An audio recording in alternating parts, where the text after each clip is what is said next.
Hi guys, Sauce here.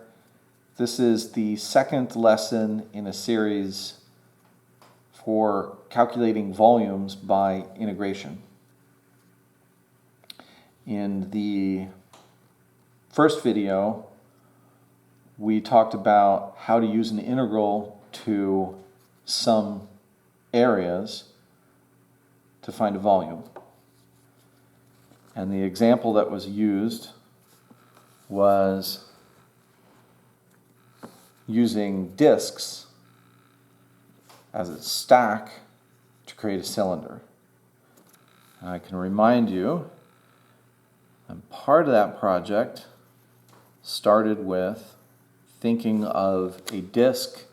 My attempt to draw it here is like looking at a disk from an edge or a perspective, so that I can draw or represent many of them.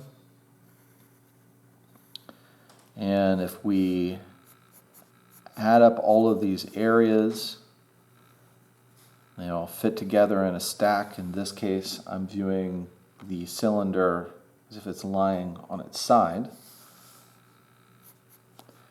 I create the cylinder three-dimensionally as the sum of all these disks.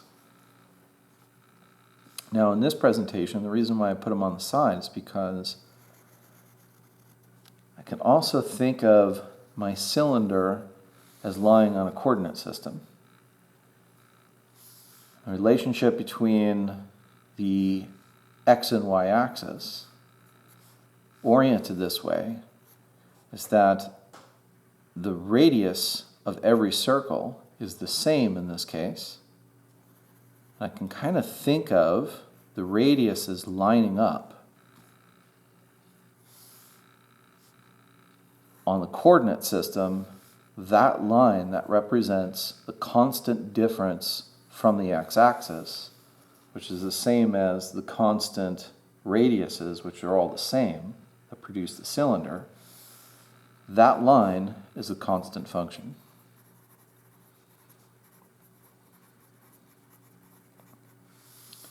And just as we spun the radiuses or the distances to create the circle, we can think of the entire cylinder being created by rotating the area under the curve of this constant function around the x-axis to produce the cylinder all at once. So if that concept works, then we can use the same strategy on different, more complicated functions to produce volumes that are more complicated. I have a mason jar right here, and it is approximately cylindrical, but it's not really, because the edge of this mason jar is not a constant straight line, which would then give uniform radiuses of the disks that were slices of this jar. It's more sophisticated. It's a contoured function. I could draw that situation on an axis. Instead of a constant function, what if I visualized the contour of this mason jar as a function? I'm going to approximate it on my sheet here on my paper. And when we get to the lid, we have something a little more complicated. Let's call this function the g function. Well, the volume of the jar and the shape of the solid can be made by rotating the area under this curve around the x-axis. Imagine spinning that around the x-axis. We can get an idea of what it would look like by taking a few specific function values, let's say this one over here on the very end, and if we rotated that line, we would create a single disk at the top of the jar. And on the other end, if we took this function value and rotated just that line, it would create a disk that would be the bottom of the jar. And anywhere along this g function, I could rotate a single function value to create a disk. And because this function, this g function is not constant, the disks that are made, the individual disks that are made, are going to be of different size.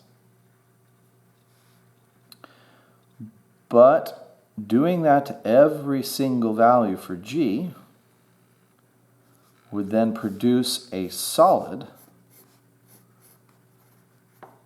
that would more accurately represent the shape of the mason jar, because this is not a perfect cylinder. It's more of a real-life object.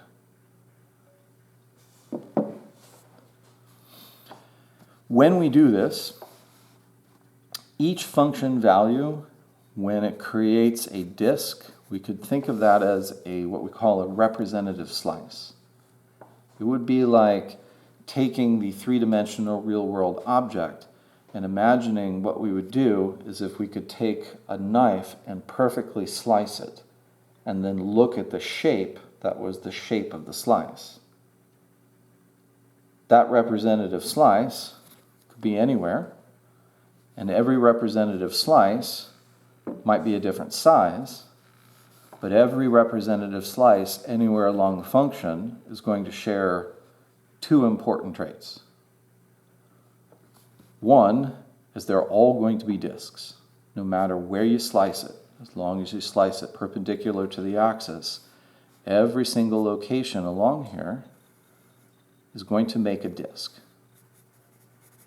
And the second thing that every single disk shares is that the radius of the disk is a function of g. G has different values at different places, but every single disk that's created, its radius is a value of the g function. So how do we find the volume of this jar? It's a more sophisticated function. It's the same strategy that we talked about before. The volume of that jar will be a sum of all of the disks that compose it. And every disk is a circle's area, whose radius is a value of g. So we are going to find the volume by summing up all of the circles that we get when we square the value of g and multiply by pi. Remember, g of x is equal to a radius. And we finish our integral by integrating with respects to, in this case, the x-axis. We need bounds of integration in the way that we set up the representation of this jar. The lower bound was set at the y-axis, or x equals 0, and we could end anywhere that would represent the height of the jar. We can call it generically h. The bounds of integration go from 0 to h. This integral represents the sum of all of these disks, every disk having a radius which is a value of g, so squaring the g value and multiplying by pi is the area of that disk, and we do that from 0 to the height of the jar. This technique can find the volume of anything, as long as you know the function that produces all of the disks. Let's work an example. In this case, I'm going to draw and use a familiar function, radical x, or the square root of x. And I am going to imagine starting at 1 and ending at 5. And imagining if I take the area under the curve of the radical x function and I rotate it around the x-axis, would produce a volume. Let's draw and sketch a little bit, taking the first lower bound value of 1 and making the representative disk by rotating just that function value, represented by a line, which then is the radius of the disk that gets created.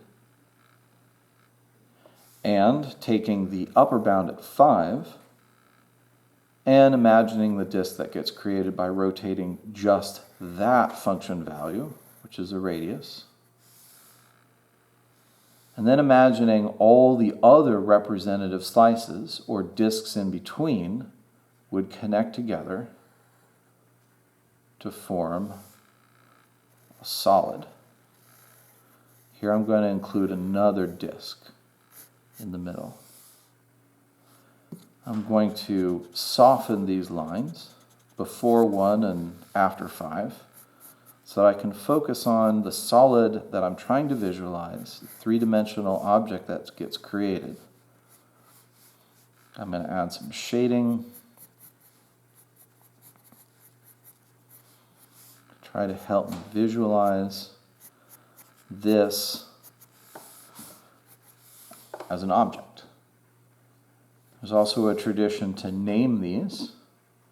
And I'm kind of thinking if this was an object and I was to stand the object on end as if this was the bottom and this was the top, I think it would look like a cup. Of course, this cup is filled in. It's solid. There's no hollowed out inside this time. Okay, how would I calculate the volume? I created the volume by rotating the area under the curve of this specific function. But how do I calculate the volume, the space that fills this? The volume is going to be an integral. The bounds of integration are going to go from 1 to 5, because I start adding my disks when I create the first disk at the function value 1.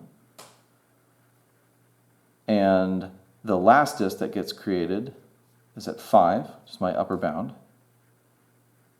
The values come from the radical x function, and those function values are radiuses. They turn into circles by squaring and multiplying by pi. I finish my integral with integrating with respects to x, because I am rotating these around the x-axis. Now I have an integral set up which represents the volume.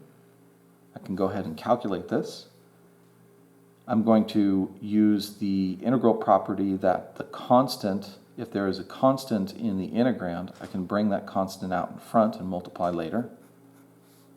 I'm going to do a little bit of algebraic simplification.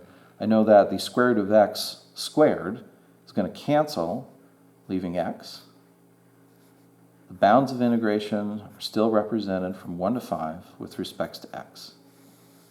In my next step, I'll integrate. I'm going to use the power rule for integration, which means that I raise the exponential value from 1 to 2, and I divide by the new exponential value. This is a definite integral, so I'm going to show with the pipe symbol that I have still yet to apply the bounds of integration from 1 to 5. And I'm still multiplying by pi. Let's take this further. I'm going to apply the bounds of integration by putting in a 5 and then substituting a 1. The pi is still going to wait to be distributed. 5 squared is 25 over 2. I'm going to subtract putting 1 in. 1 squared is 1, making it 1/2. And I can further simplify. 25 halves minus 1 half is 24 halves. 24 halves is 12.